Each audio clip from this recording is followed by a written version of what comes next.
Hi, I'm Lewie Lewis, and that means you're watching The Lighthouse. Now, as always, The Lighthouse concentrates on interest from young Irish people from around the world, and the young Irish have a name for loving partying. And of course, if you've ever been to an Irish party, you've definitely heard songs from the Dubliners, and that's why we're joined by Eamonn Campbell from the Dubliners. Now, a little later on the show, I'll be doing an interview with this guy. We're going to talk about his time in the Dubliners. But now we're going to jump over to one of our little segments, so we'll see you after this. Hi, I'm actually joined by Neil Eurelle from Empire Circus. Now, you may recognise him from the band Stand. So, Neil, that's where we're going to take from Stand, Empire Circus. Is it a continuation or is it a new chapter?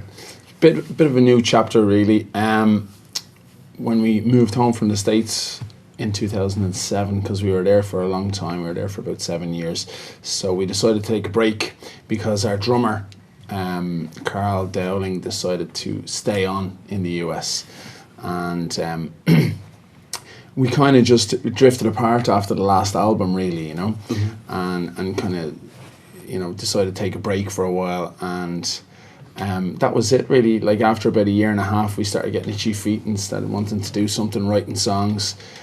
We met a guy through a music school that we run and own, which I'll talk about in a while. But we met Brian and formed Empire Circus, and it was a completely new chapter. Yeah, well, the music has kind of evolved. Like, it's, I'm not going to say dissimilar. It is kind of in the same vein, but it's kind of more poppy and upbeat. Yeah, that was a very, very conscious decision to do that, to make it. Yeah, well, obviously it's going to sound very similar. You got the same singers, you got the same people fronting the band. The vocals are a little stronger in Empire Circus, but the overall sound, we wanted to make a record that could make people dance. And was it hard leaving, kind of stand behind and moving on, or was it? No, not really. It was just more of a, like, it felt natural. It was an evolving thing, Yeah, like, I mean, we love to go back and play some of those songs, and we always will, a massive part of our lives. But it was just a natural kind of evolution onto this. And of course, you just recently, a few weeks ago, played the Academy. Yeah. Was there any Stand songs there? I think I might. Yeah, we did. We threw in three Stand songs. Yeah, some of the more well-known, popular ones we did. Yeah, we did there. Yeah, just they suited at the time and the style. We actually kind of did a little bit of work on them to liven them up a little bit. And do you notice, like, the fan base, do they kind of ask for those songs? Or? Yeah, definitely. So, earlier on, you mentioned the music school, Pure Music. Yeah. It's puremusic.ie. So tell us a bit about that. Yeah, well, David, our guitar player and keyboard player, when we moved home, decided that he wanted to kind of set up a music initiative, and he was teaching some kids in New York. He kind of got his qualifications over there to teach, just as a kind of a part-time thing, because when you're in a band, you've actually a lot of downtime. Yeah. So you should always be creating, working, but you can actually fill in lots of stuff around your day. So he decided to teach kids, and kind of brought that idea back home, and he set up a music school not too far from here, just in southwest Dublin, in Dalkin. And Pure Music, yeah, that's what we all actually teach in there. So we're together all day, every day, 4 guys teaching kids and then playing music. Does that ever cause any kind of a rift or anything? The fact you see so much? No, not really. No, we're like a little co-op. Yeah. Like I see more of the lads than they see their wives, which is kind of cool. It gives them a break. So you can literally say they're married to the band. Yeah, truly, yeah. And if anyone wants to find that online, is it puremusic.ie? Puremusic.ie is the school, and we are EmpireCircus.com is the band. Empire Circus. You released the album last year, self-titled. September, yeah, exactly. So tell us about it. Anyone who's not heard it, is an amazing actually album. It's one of my favourite songs. Thanks very much, man. Thank you. But tell us a bit about the album. We started writing the songs, so it came out last year, 2013, and just the end of last year, September. We started writing the songs the previous year, about October, after we had met this new guy, and we felt like a really strong gel with Brian, who was a perfect match for us to play drums. And we just started working on songs, and our management in New York had set us up to do 3 days recording with a guy named Bryce Goggin. Bryce Goggin is very, very famous in the kind of 90s and stuff like that. He did a lot of work with the Lemonheads, He did a lot of work with Jonas Policewoman, couple of major acts, Apple and Stereo in the US and stuff like that, you know. So we kind of were very excited to work with him. We did 3 days. We said we'll try and get 2 songs done, and they worked out brilliant. We got 2 songs recorded. It worked out very, very well. We were very excited. So that was March of last year, and then we went back a couple of months later and we finished the whole album with him, and we decided then to release it in September.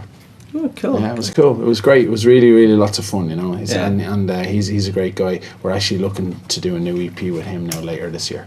Brilliant. I know a lot of people, like when they're interviewing, say, "Oh, I love that album." Actually, it is constantly on repeat. Thank for you. me, like, genuinely. Yeah. Thank you. I'm Very, not very lying. good. I'm Well, not I like lying it at too. all. If that So, what's next for Empire Circus? Bar the EP you've been recording. Like, Yeah, you yeah. done the Academy there a few weeks ago. Is Yeah. there?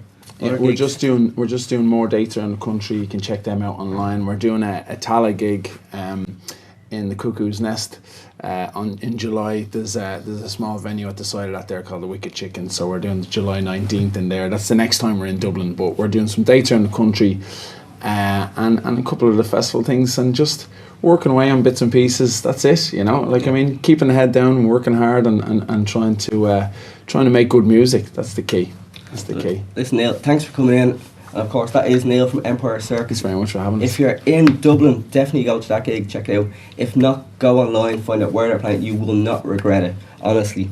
So I'm going to head back over to me with Eamonn Campbell.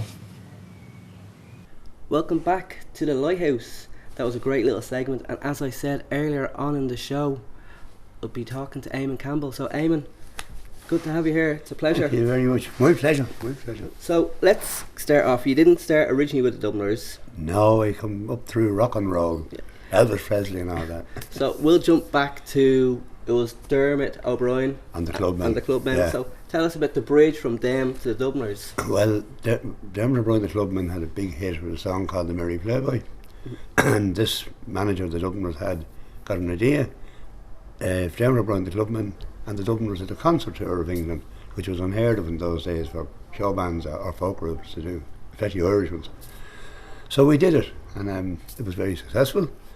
I always remember at the end of it, we were going back to playing ballrooms, and Luke, I remember Luke saying to me, "We're going back to these deep folk clubs now, you know." But through that, I became friends with them all, and Luke and Ronnie and myself kept in touch all over the years, and I played with them in the 70s and early 80s, and I left Dermot O'Brien in 72, and it was what's called freelance. I was doing session work on RTE, television, radio, all that. So then, 1986, Ronnie and John Shane arrived out to me to say they were going to be 25 years together. Following year, and they'd like me to produce an LP, so called, which I was thrilled about. So I suggested them they should make it a double LP and have a lot of guests on it that would have been influenced by the Dubliners. But my main one I wanted on it was the Pogues. Because I'd heard the Pogues and I'd heard Shane, and in all the interviews I've read or heard with him, he always cited Luke Kelly as being a huge influence on him. So I remember when I suggested it, Ronnie's reaction was, "The Pogues, my Jesus." You know, which so it took a couple of months. Yeah. So, the rest is history. And what happened when you approached them? Obviously, they were fans of the Dubliners. Ah, yeah. And you yeah. can see the alignment, kind of. They were Yeah. like the young, new breed of Dubliners. Yeah. So was there much persuasion or anything like No, that? the funny thing was their manager is from Dublin. His name was Frank Murray. And Frank Murray was the stage manager on Jesus Christ Superstar, which I was a guitar player in here in Dublin. Yeah. So I knew Frank. Now I didn't know when I made the initial contact who was going to. So, it was So a case, the whole thing just went. You it know. was a case when you kind of got on the phone, Ah, you it was realised. just, you know, Of course, that really kind of brought the Pogues to the yeah, forefront. and that brought the Dubliners way back again. You know, it did. You know, They got to play on Top of the Pops. Yeah, then. I did that. And you played with them. I did indeed. Were you able? Because I know in the later years you weren't allowed to play live. No, they wouldn't let us. So did you didn't get to play live No, at all? they wouldn't let us. Only at the run-throughs. So when it came So, to the night. I'm trying to think.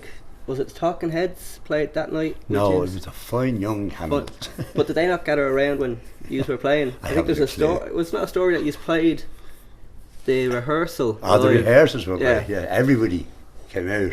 It was amazing, you know. Now the crew, who would have been used to seeing Jesus, you know, every week, they had the, you know, the biggest acts in the world on it, and they were all there and clapping along, dancing, you know, and they were really off that we weren't allowed to do it live. Yeah. But that's BBC policy. Oh well. You know. And of course, then after that, of course, Luke died, and there's been a lot I of know change. Luke was dead. Luke was dead by then. Luke had died Yeah. in '84. That was '87. That's Yeah, right. That's no, right. Luke wasn't, unfortunately. There's you been know. a lot of change in the Dubliners. Do you think that's Well, a there good or a bad thing? Well, it always just, it seemed to be seamless. You know, people came and went, and the group just went on, and the audiences accepted it. You know, there's a new face in. It wasn't like they were ever trying to replace somebody. I mean, you can't replace the likes of Luke, for example, you know, or Ronnie. But other people come in, and they brought in their repertoire, if you like, and, you know, there was still the songs that the people wanted. The Wild Rover, Black Velvet Band, you know, Whiskey in the Jar. If you don't do them, I remember one year, and it was, 30 years the Dubliners, which would have been '92, and we did this LP again, double, and we had guests. In fact, it was the last commercial recording Rory Gallagher ever made, and I had the great honour to produce it and play guitar with him. He's brilliant, and we became great friends, Rory and myself. Anyway, we decided we were doing an English tour. The people must be sick listening to all these old songs. So we'll do all the songs off the new LP, which is the amount of letters and phone calls the management got. You know, we came to see the Dubliners. You know, so you can't. You know, you have to give the people what they want. That's it. Do you think the Dubliners are more, rather than the members, but more a spirit and idea kind of?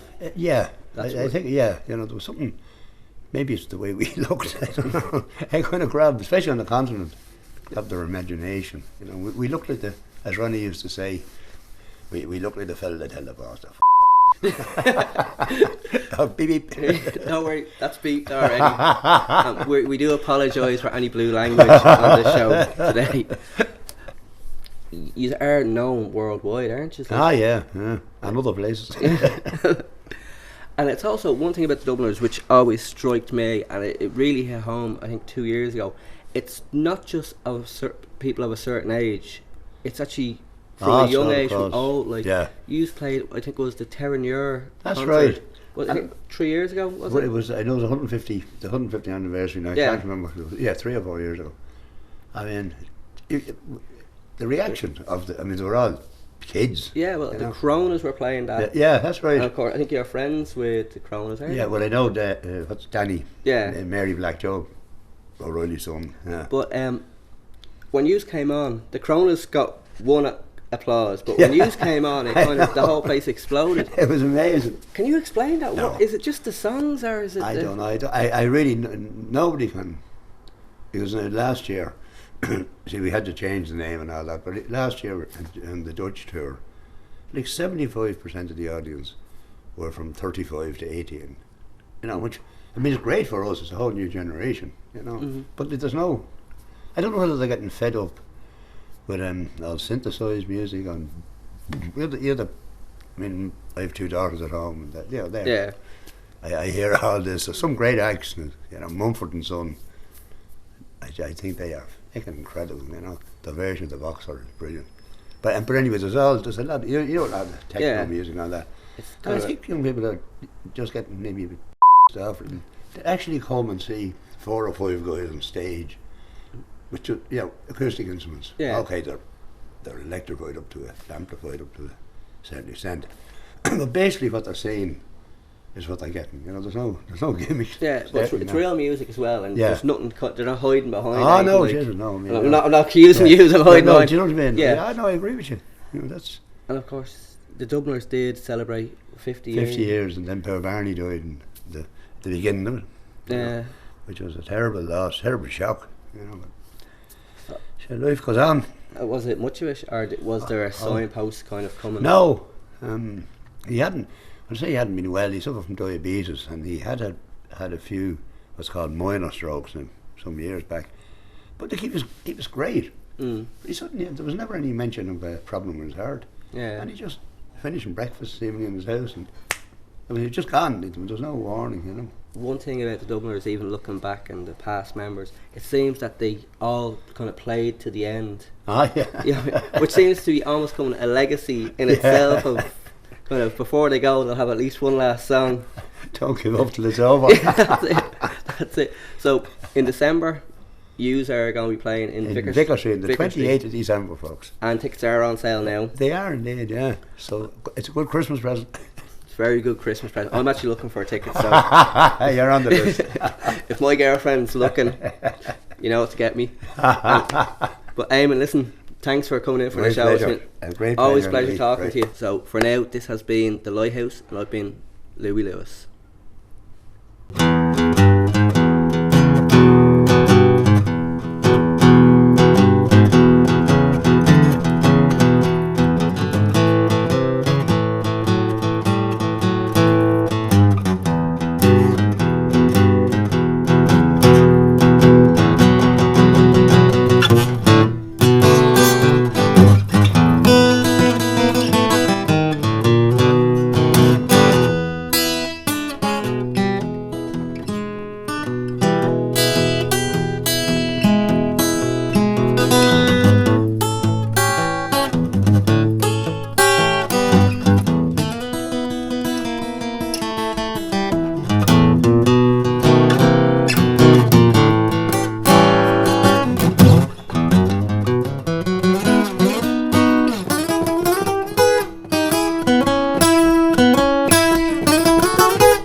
An Lar